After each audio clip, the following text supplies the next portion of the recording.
The morning Harold Brennan walked into Culloden County Implement with cash folded in his shirt pocket. Every man in that showroom could smell the dust on him before they saw his face. It was August 1967, middle of a drought summer that had turned half the topsoil in southern Kansas into something closer to ash than earth, and Harold had driven his battered '59 Chevy pickup 17 miles from his place outside Meridian just to look at tractors he probably couldn't afford. The dealer, a man named Vernon Pitts with slicked hair and a tie even in 100-degree heat, took one look at Harold's worn boots and faded denim and decided right then this wasn't a customer worth his Saturday morning. Harold was 32 that summer, lean as fence wire, with hands that told the story of every rock he'd ever pulled from a field and every engine he'd ever coaxed back to life with nothing but stubbornness and borrowed parts. He farmed 420 acres his grandfather had broken with mules back in '09, land that rolled gentle along Blackjack Creek, where the cottonwoods still grew thick enough to offer shade when the sun turned vicious. He ran wheat mostly, some milo, kept a dozen head of Hereford cows more out of habit than profit, and he did it all with equipment that other farmers had already traded away or left to rust behind their barns. His main tractor was a 1949 Farmall M, red paint faded to something closer to pink in places, with a wide front end and enough hours on the engine that the serial number plate had worn smooth. Harold's father had bought it used in '53, and Harold had learned to drive it when he was 8 years old. Standing between his father's knees on the seat, small hands gripping the steering wheel while his father worked the clutch and throttle. That tractor had plowed every acre of the Brennan place for 18 years, pulled every wagon, powered every belt, and Harold knew its quirks the way some men knew their wives, knew exactly how much choke it needed on cold mornings, and which cylinder light to miss when the timing drifted.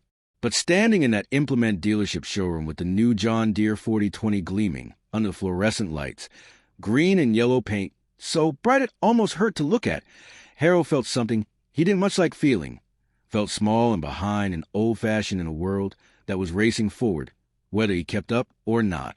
Vernon Pitts finally wandered over, hands in his pockets, smile that didn't reach his eyes. "Help you with something?" Harold nodded toward the 4020. "Like to know what you're asking for one of those." Vernon's smile widened just a fraction. "That's a serious machine. 95 horsepower, power steering, 8-speed transmission, hydraulic remote valves. That's the future of farming right there. We're asking $4,800, but for a serious buyer, I might find some room." Harold did the math in his head, compared it to what he had in savings, what the wheat had brought in July, what he still owed the bank on his land note. The numbers didn't work, not even close, but he asked anyway, "What would you give me on trade for my Farmall?" Vernon's expression changed, got a little harder around the edges. "Which Farmall?"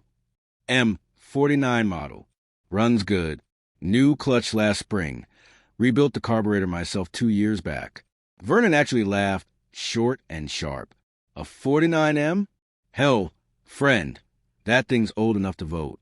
I couldn't give you more than $200 for it, and that's only if I'm feeling generous. Probably end up scrapping it for parts." The showroom had gone quiet. 2 other men browsing near the implements section had stopped to listen, and Harold could feel their eyes on him, could feel the judgment in the silence. $200, Harold said slowly, not a question, just letting the number sit in the air between them. "That's charity," Vernon said, warming to his subject now, playing to his audience. "Nobody wants those old M's anymore. They're slow, they're small, they're obsolete. You're probably burning more in repairs every year than that tractor's worth. Smart farmers are upgrading, getting equipment that can cover ground, that can make them profitable. Guys still running that old Farmall International junk, well," he let the sentence hang, shrugged. "That's why half the small operators are selling out." Harold felt heat rise in his chest, but kept his voice level. "That tractor's pulled every pound of wheat I've grown for 14 years. And that's exactly my point," Vernon said, leaning against the 4020's rear tire, getting comfortable. "You're working twice as hard to grow half as much. This machine here, you could cut your field time in half, pull a bigger plow, cover more acres. That's how the successful operations are doing it now. But hey," he spread his hands, If you want to keep nursing that old relic along, that's your business. Just don't come crying when you can't compete anymore. One of the other men in the showroom, someone Harold didn't recognize, actually chuckled at that. Harold stood there another moment, looking at the 40-20, doing the math one more time, even though he knew it wouldn't change. Then he nodded once, turned, and walked out into the August heat without another word. The drive back to farm felt longer than 17 miles. Now, before we go further, I want to know what you're thinking right now. Would you have bit your tongue like Harold did, or would you have said something back to Vernon Pitts? Drop a comment and let me know, because I think how a man handles that kind of disrespect says a lot about his character, and Harold's response that day was about to prove something nobody in Culloden County expected. Harold's wife, Sarah, met him at the kitchen door when he got home, saw his face, and knew without asking how it had gone. She'd been a farm wife for 9 years by then, had learned to read drought in the sky and disappointment in her husband's shoulders, and she had her own opinions about new tractors and debt. They wouldn't work with you? She asked, pouring him coffee even though the house was already hot as a kiln. Offer me $200 for the M, Harold said, sitting at the table they bought at an auction for $15. Call it charity. Sarah set the coffee down harder than necessary. $200 for a tractor that works every day? Said it's obsolete. Said smart farmers are upgrading. Smart farmers are also selling out, Sarah said quietly. Meridian Bank foreclosed on a Hendricks place last month. Bill Morehouse lost his farm to auction in July. Both of them bought new equipment 3 years ago. Both of them got buried when wheat prices dropped. Harold wrapped his hands around the coffee cup. Vernon Pitts basically called me a fool in front of half the county. Said I'm working twice as hard to grow half as much. Are you? Maybe. Probably. I don't know, Sarah. I just know that tractor works, and I know what I can fix on it, and I know I don't owe anybody money for it. Sarah sat down across from him, reached across the table, and took his hand. Then we keep the Farmall, and Vernon Pitts can go straight to hell. Harold looked up at her, saw the steel in her eyes that had made him ask her to marry him in the first place, and felt something settle in his chest, felt a decision click into place like a plow dropping into soil. Yeah, he said. Yeah, I think that's exactly what we do. But keeping the Farmall meant something more than just stubbornness. It meant Harold had to become a different kind of farmer, had to learn things most men were forgetting, had to develop skills that the newer equipment was making obsolete. He spent his evenings at fall with manuals spread across the kitchen table, teaching himself diesel engine theory and hydraulic systems from books he borrowed from the county library. He learned to weld better than he had any right to, practice on scrap metal until he could lay a bead straight and strong enough to hold under load. He started scrounging salvage yards and farm auctions for parts, building a collection in one corner of his barn that other farmers would have called junk, but Harold knew was gold if you understood what you were looking at. The Farmall M became more than a tractor to him. It became a statement, became proof of something he couldn't quite put into words but felt deep in his bones, something about self-reliance and independence, and not letting other men's opinions dictate how he ran his operation. Word got around, the way it does in small farming communities. Harold Brennan was the guy still running that old Farmall, still doing things the hard way, still refusing to modernize. Some men respected it. Most didn't. At the feed store in Meridian, at the grain elevator, at church on Sundays, Harold could feel the looks, hear the whispered conversations that stopped when he walked up. Vernon Pitts made sure the story spread. He told it like a joke at coffee shops and gas stations about the stubborn fool who'd rather nurse an obsolete machine than step into the 20th century, about the farmer who was going to work himself to death trying to compete with 19-year-old equipment. It got laughs. It got nods. It became the kind of story people told to make themselves feel smarter by comparison. And the years rolled on. 1968 brought rain. Blessed rain that turned the winter wheat green as money and filled Blackjack Creek Bank to bank for the first time in 3 years. Harold's crop came in strong, and he paid down his land note, put money in savings, fixed the roof on the barn that had been leaking since his father's time. The Farmall pulled the grain drill, pulled the combine, pulled wagon after wagon of wheat to the elevator, never complaining, always starting, always working. 1969 was harder. Late freeze killed the early wheat. Then grasshoppers came in clouds thick enough to darken the sun and ate everything green they could find. Harold replanted late, switched some acres to milo, made enough to break even but not much more. He rebuilt the Farmall's transmission that winter, working in the barn with a space heater and frozen fingers, learning as he went, refusing to pay a mechanic for work he could figure out himself. 1970 brought drought again, the kind that cracked the earth and turned the sky a pale, angry white from dawn to dusk. Water in Blackjack Creek dropped to a trickle, and the wheat came up sparse and thin. But Harold had learned from the last drought, had changed his tilling methods, had started leaving stubble to hold moisture, and while his yields weren't great, they were better than his neighbors, and he made enough to get by. At the implement dealership, Vernon Pitts sold John Deere after John Deere. He sold them to young farmers starting out who thought new equipment was the key to success. He sold them to established operators who believed bigger was always better. He sold them on credit terms that seemed reasonable until wheat prices fell, or rain didn't come, or unexpected repairs ate up the margins. And every time he passed Harold in town, he'd smile that same smile, the one that said he knew something Harold didn't. By 1971, 3 farms around Meridian had gone under. By 1972, it was 7. Good men, hard workers, guys who'd done everything the experts said to do, bought the right equipment, expanded their operations, modernized their farming practices. But when the note came due and the bank wanted its money, all that modern equipment got auctioned off for pennies on the dollar, and the families packed up and moved to town, or moved away entirely, leaving empty houses and silent barns and fields that got absorbed by bigger operations or sold out-of-state investors who'd never walked the land they owned. Harold kept farming his 420 acres, kept maintaining his Farmall, kept doing things the way he'd learned to do them, with his hands and his back and his stubborn refusal to quit.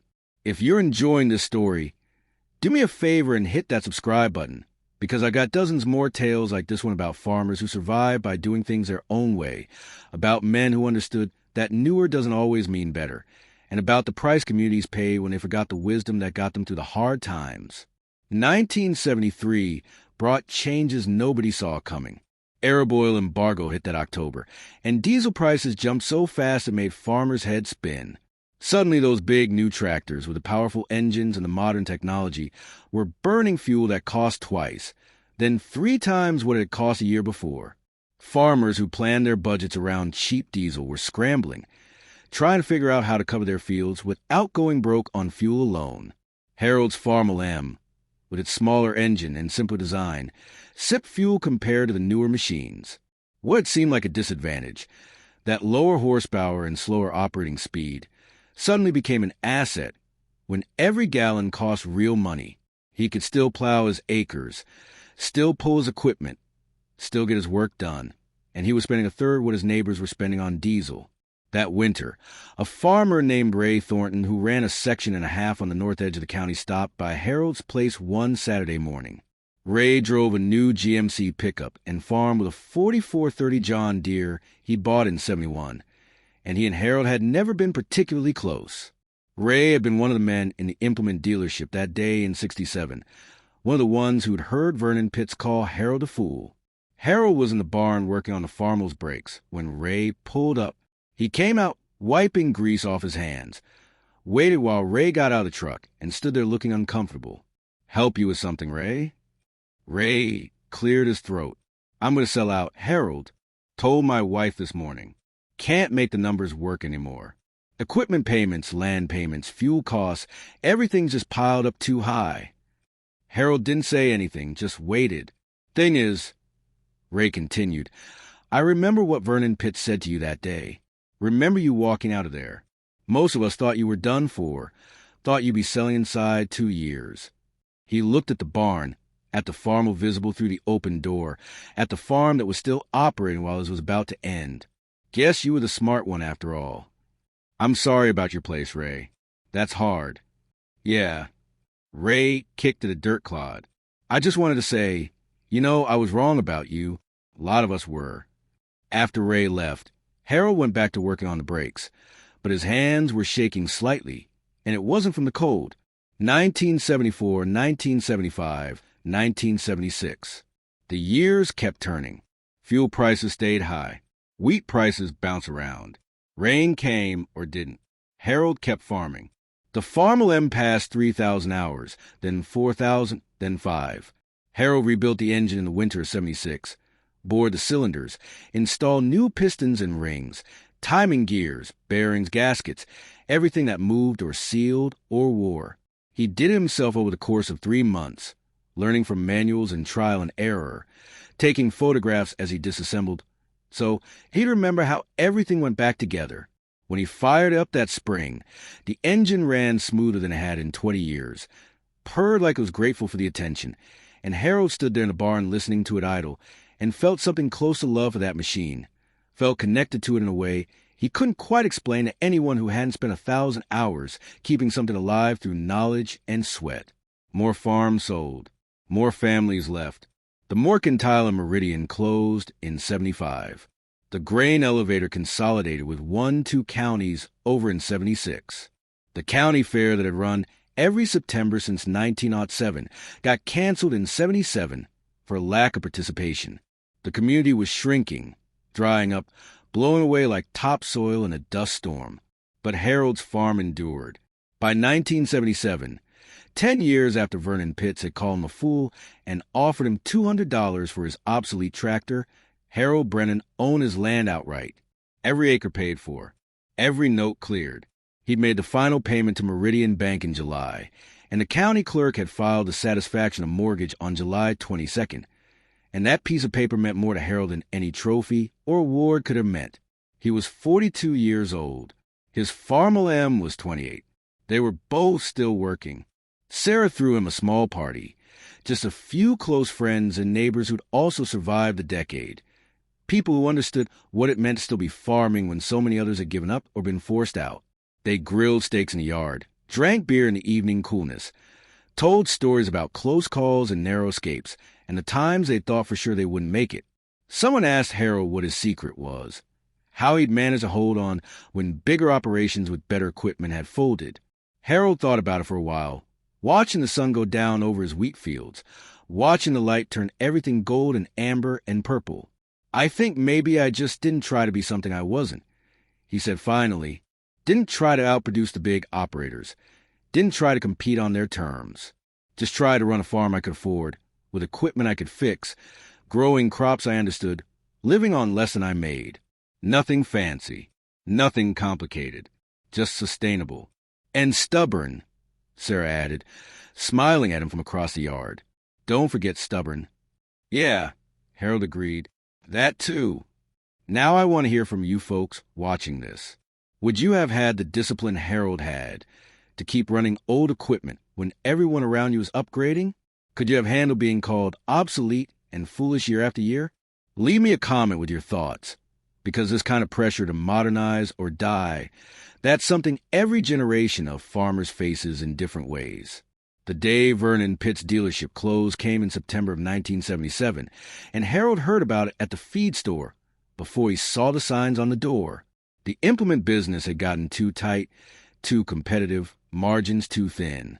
Vernon had been selling tractors on credit terms he couldn't sustain, taking trade-ins for more than they were worth, trying to maintain volume in a market that was shrinking.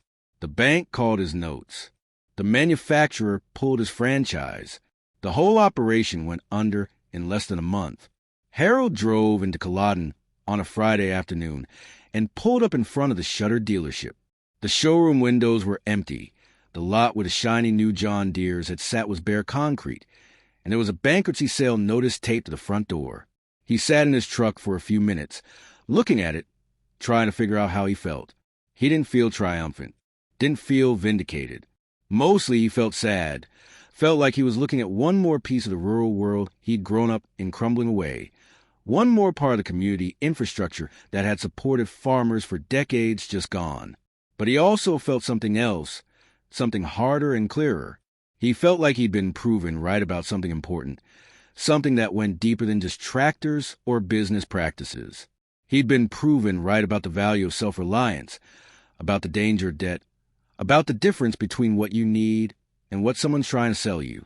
A car pulled up beside him, and he looked over to see Vernon Pitts himself behind the wheel, a Cadillac that probably should have been repossessed already.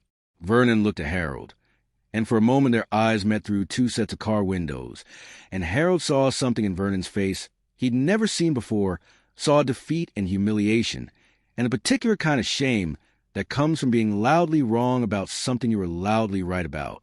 Harold nodded once, respectful, acknowledging the man, if not the choices he'd made. Vernon nodded back, then drove away, and Harold never saw him again. Word was he moved to Wichita, got a job selling insurance, never came back to Culloden County. The years after that were steadier. Harold had learned what worked and what didn't, had developed a system that fit his land and his equipment and his temperament. He didn't get rich, didn't expand much beyond his original 420, but he made a living, raised two kids who both went to college, kept his marriage strong, stayed in his community, and farmed the land his grandfather had broken with mules back when the century was new. The Farmall M kept working. Harold rebuilt the transmission again in 81, replaced the radiator in 83, put in a new clutch in 86. Each time he did the work himself, had developed enough skill and knowledge that he could diagnose problems by sound, could feel through the steering wheel when something wasn't quite right, could keep that machine running long past when any reasonable person would have said it should have been retired. Other farmers started asking him for help. Young guys who bought used equipment cheap and couldn't afford mechanic rates. Older men who'd grown up working on their own machines but had forgotten skills they hadn't used in years. Harold developed a reputation as someone who could fix damn near anything, who understood the old equipment, who had parts stashed away and knowledge stored up in patience enough to figure out problems that would have made other men quit. He never charged much for his help. Sometimes just asked for parts cost. Sometimes just accepted a six-pack or a helping hand when he needed it. It wasn't about money. It was about something else, about maintaining knowledge, about preserving the kind of self-sufficiency that he'd learned was the difference between surviving and going under. By the mid-'80s, Harold's Farmall, and then, on the evening of August 7th, 3 days into the harvest, everything changed. Earl was finishing up his second field, maybe an hour of daylight left, when he heard the sound. It was faint at first, just a low rumble coming from the west, but it grew louder, angrier, until it sounded like a freight train bearing down on the county. Earl shut off the combine and climbed out, shading his eyes against the setting sun. And that's when he saw it. A wall of black clouds building on the horizon, lightning flickering inside like a nest of snakes. Storm cells like that weren't uncommon in August, but this one looked mean, the kind that could flatten a wheat field in 10 minutes or drop hail the size of golf balls. Earl felt his stomach tighten. He had maybe 200 acres left to cut, and if that storm hit before he finished, he'd lose a chunk of his yield, maybe 10 or 15%. But there was nothing he could do about it now. He drove the combine back to the shed, covered it with a tarp, and went inside to wait. The storm hit just after midnight. Earl lay in bed listening to the wind howl and the rain hammer against the roof, and when the lightning lit up his bedroom window, he could see the wheat outside bending almost horizontal, stalks whipping back and forth like they were trying to tear themselves out of ground. He didn't sleep much that night. By dawn, the storm had passed, leaving the air cool and damp, and Earl walked out to survey the damage. His wheat was still standing, mostly, though some of the outer rows were lodged and tangled. He'd be able to cut it, but it would be slower, harder. He was standing there, calculating the hours in his head, when he heard the truck. It was Vince Kessler's pickup, coming fast down the gravel road, and when it skidded to a stop in front of Earl's house, Vince jumped out, his face pale, his hands shaking. "Earl," he said, and his voice was tight, almost panicked. "I need your help." Earl didn't move, just looked at him. "What happened?" Vince ran a hand through his hair. "The storm," he said. "It hit my fields hard, knocked down maybe 300 acres on the south end, and 2 of my combines are down. The hydraulics blew on one, and the other through a belt. My mechanic's saying it'll take 3 days to get parts, maybe longer, and if I don't get that wheat up in the next 48 hours, it's going to rot in the field. I'm looking at $100,000 loss, Earl. Maybe more." He paused, swallowed hard. "I need to borrow your combine. Now let me ask you something, and I want you to comment below with your answer. What would you have done in Earl's position? Because this is the moment where the story turns, where the quiet man with the old machine had all the power, and the man who'd spent months mocking him was standing in his driveway begging for help. And Earl could have said no. He could have reminded Vince of every joke, every snide comment, every time he'd been made to feel small. He could have let Vince lose at wheat and learn a hard lesson about humility. But that's not what he did. Earl looked at Vince for a long moment, then nodded. "I'll help you," he said, "but we do it my way." Vince's relief was immediate, almost childlike. "Anything," he said. "Just name it." Earl walked to his shed, uncovered the 6600, and climbed into the cab. "Get in your truck and lead me to your Southfield," he said. "And when we're done, you're going to stand up at the co-op meeting next week and tell everyone that this old relic saved your harvest." Vince blinked, then nodded. "Deal." They worked for 2 days straight, Earl and Vince, cutting that lodge wheat under a sun that felt like it was trying to punish them. The 6600 wasn't fast, not compared to Vince's machines, but it was steady, methodical, and it handled the tangled stalks better than anyone expected. Earl adjusted the header, slowed the reel speed, and let the combine do what it was built to do. Vince ran the grain cart, hauling load after load to the elevator, and by the end of the second day, they cut all 300 acres. Vince's loss was cut in half, maybe more. When they finally shut everything down and stood there in the empty field, dust settling around them, Vince turned to Earl and said, "I don't know how to thank you." Earl just shrugged. "You already did." The next week, at the co-op meeting, Vince stood up in front of 40 farmers and told the story. He didn't leave anything out. He talked about the storm, the broken machines, the panic, and the old John Deere 6600 that saved his harvest when nothing else could. And when he finished, the room was silent for a moment, and then someone started clapping, and then someone else. And before long, the whole room was applauding, and Earl, sitting in the back row, felt something he hadn't felt in years: respect. Now, if you appreciated this story, make sure you hit that subscribe button and share your thoughts in the comments. Have you ever been underestimated, only to prove everyone wrong? Let me know, and stick around, because we got more stories from the heartland coming your way. Stories about the people who built this country 1 acre at a time.